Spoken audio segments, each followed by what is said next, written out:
fariinta maanta waxa weeye inaanad raacin dhanka loo badan yahay ee aad raacdo dhanka saxda ah inta badan waxayna khalda oo aan ku lugo'naa dad badan baa sameeyey darteed inaan wax u samayno iyo dad badan baa u arkaa inay sax tahay inaan wax u samayno xaqiiqdu waxa weeye waxa saxda ah inta badan dadku ma raacaan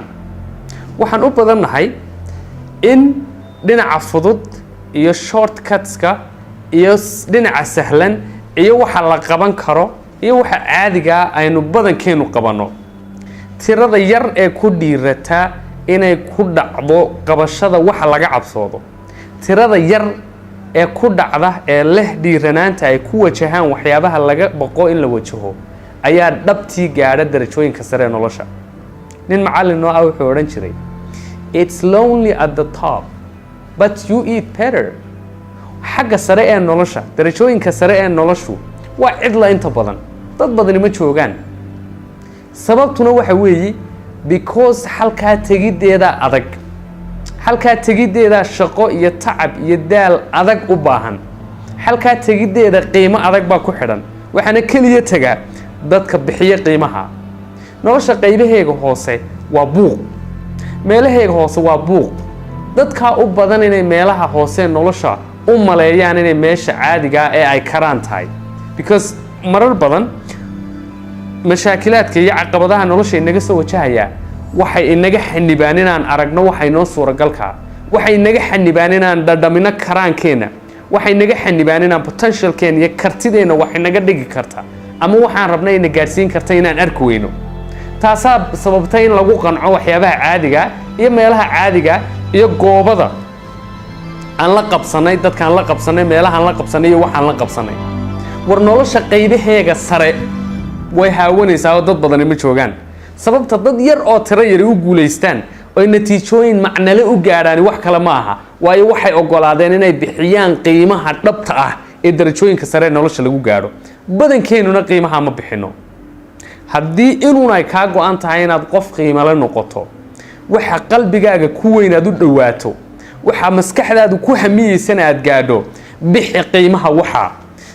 waxaa bixinteedana waxa ugu horeysa inaad 100% waxay kaaga baahan tahay siiso waliba waxa aad raadinayso ogow waxa raadinaya 1000 qof oo kale ugu badnaan 1000 qof oo ugu yaraan 1000 qof oo kale oo ka agdhow baa raadinaya laga yaabaa inay ka resource badan yihiin laga yaabaa inay ka fursado badan yihiin si ka taageero badan yihiin oo ay u fududahay inay gaaraan meelaha qaar laakiin ogow mar walba talaabooyinka aad u baahan tahay inaad qaado iyo qiimaha aad laga rabo inaad bixiso oo ay ka rabto meeshaad u socotaa ila garo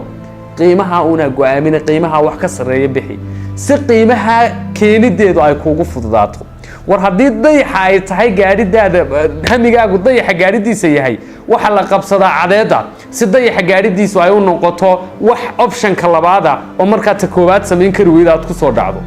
marka horeba adigoo dayaxa ku hamiyay haddaad xidigaha sii qabsato xidigaha meel ka hooseeyaad ku dhacaysaa nolosha inaan wax ka noqono oon gaadhno natiijooyin macno leh oo aan gaadhno meelaha qalbigeenna ku weyn waxay u baahan tahay keliya inaan qiimaheega bixino qiimahaasina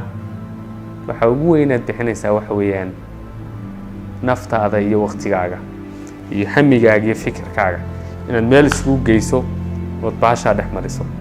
of course waa suuragal inaad wax noqoto inaad hamigaaga gaadho because wax kastoo lagu hamiyey waa la gaadhay cid libinta kaa xigtaa ma jiro cid kaa xigta libintu ma jirto sacabna sacabkaaga kaagama horeeyo aamin inay waxaasi suuragal yihiin qiimaheegana bixi meelaha hoose buuqaana ka kac meelaha sare ee cidlada laakiin lagu raaxaystee nolosha teeda sare ah ee darajooyinka sare qoorta loo suro dadka gaadha laakiin dad badan aanay joogin meesha qiimaheega bixi